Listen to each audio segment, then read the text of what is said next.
Welcome back to the channel and welcome back to another quick pick prediction video. In this video, I'll be predicting the lightweight bout between Manuel Torres versus Frank Camacho. So Torres versus Camacho, I see this one right here. So I like Camacho. I'm not saying I'm picking him, but I like his experience. I feel like he's a good dog here, but ultimately I cannot lean to him. I don't like the fact that throughout his career, winning has been inconsistent with him. Never a good look. Like he has a pretty good long track record in the UFC. He's been in with some studs. He's been in there with Jiliang, been able to take and give it with Jiliang through 3 rounds decision with been in with Neil Magny on Ultimate Fighter, lost him, been in there with Benil Dariush. She's been there with some solid guys, not like he's just been out there losing to just about anybody. He actually has a weird record. Like all the people he's been fighting, he loses to. It hasn't been like, oh, he just losing to Johnny Nobody. He's been fighting some actual named fighters, some actually skilled fighters, some fighters that have actually doing well in the UFC to this day. Outside the Justin James fight, as far as the UFC fights, he hasn't really lost anyone all that bad. And I feel like he beat Drew Dober, in my opinion, watching the fight. But close fight, they lean to Drew Dober, is what it is. Got like what 4 takedowns on Drew Dober, so I feel like very underrated wrestling game, very underrated grappling game on the side, very underrated striking. He can be at times be defensively negligent, so that's something to be looked at. But yeah, I think the main thing that comes down to it, I feel like can't really trust a fighter who's that inconsistent and hasn't really, no matter how good his competition has been, like that's on him, I guess, for accepting the fight. And hasn't been able to really, or in all the time he's been in the UFC, hasn't been able to stick wins together. I don't really like that. So I'm gonna trust Manuel Torres. Well, not even trust Manuel Torres. Probably, matter of fact, a low confident pick right here, just leaning that it likely might end in a decision. It's not like Camacho has ever been that great of a finisher. He had like a couple little finishes in the UFC, well, maybe one, but he's not really a big finisher. He can take shots, he'll come out there, he'll bang, but he's not really out there finishing nobody.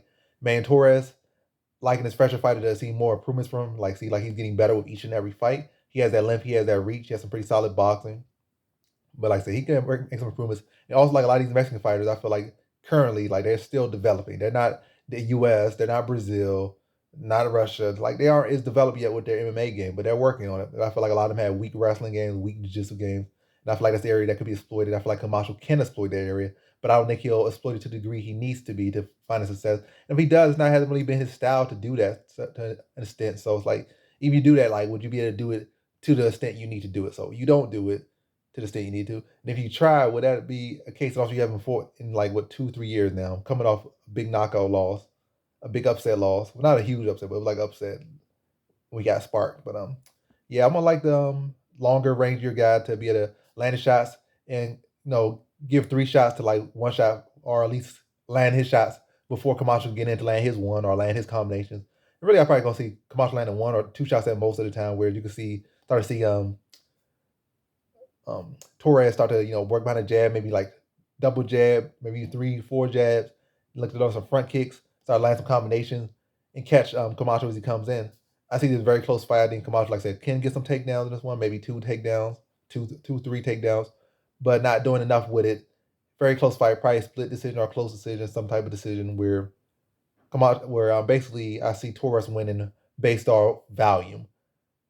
I feel like significant strikes probably will be like, I feel like Camacho will land the bigger shots, but I feel like Torres will land probably about 10 more significant shots and ultimately be the one landing shots more and dictating, controlling the pace of the fight, with forcing Camacho to have to, how to get over that reach, get over that distance. And I guess the thing I like about Torres in this one, that he's long and he fights long, and I like that. Like, and I also want to Camacho, I like what he brings, but can't really ever really back that level of inconsistency. Also, I see like in Torres, I see him like mixing some hooks in there. I feel like he could catch Camacho with that if he doesn't hasn't made those adjustments. Catch him around his blind side, don't really with some hooks he don't really see. Like I said, I don't see him stopping him, but I definitely see him catching him. I see both of them catching each other, see both of them hurting each other. But ultimately, again, the volume of Torres and the length I like for him in this one. So in this fight, I got Manuel Torres via decision.